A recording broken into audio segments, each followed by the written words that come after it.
Il 4 febbraio 2004 Valery Melis muore ucciso dall'uranio impoverito e dalle menzogne, incluse quelle di un certo Mattarella, allora ministro della difesa. Aveva 27 anni e di mestiere faceva il caporal maggiore dell'esercito italiano. Dopo qualche tempo ho scritto questo brano per ricordarlo. Vedi come piove, le stelle ti hanno detto lascia l'ombrello e vai. Sotto al cielo tricolore non ti bagnerai.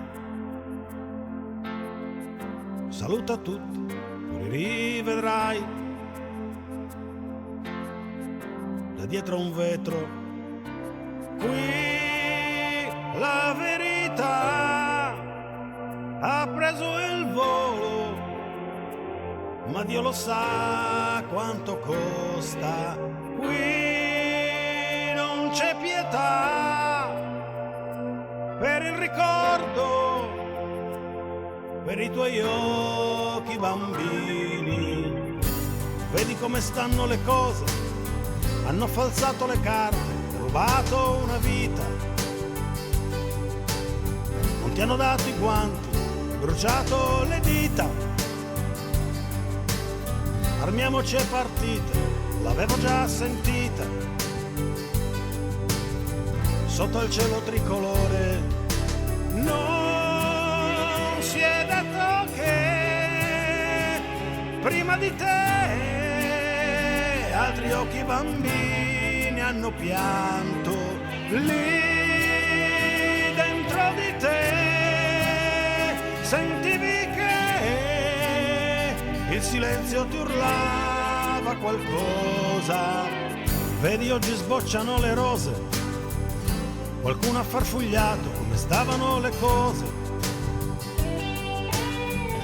Qualcuno ha suonato nel silenzio una tromba, ma nessuno ha mai detto com'era fatta la bomba. Sotto il cielo tricolore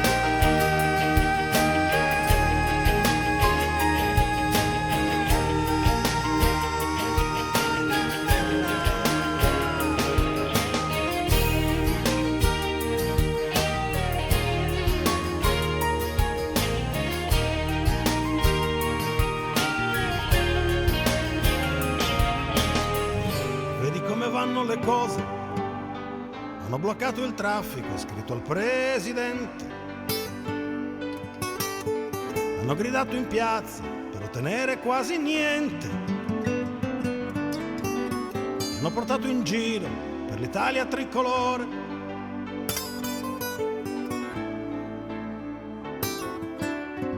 Vedi come stanno le cose. Ti hanno mandato a casa senza un perché.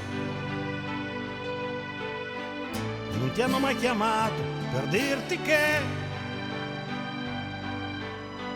ti chiedevano perdono. Perdono, qui la verità ha preso il volo, ma Dio lo sa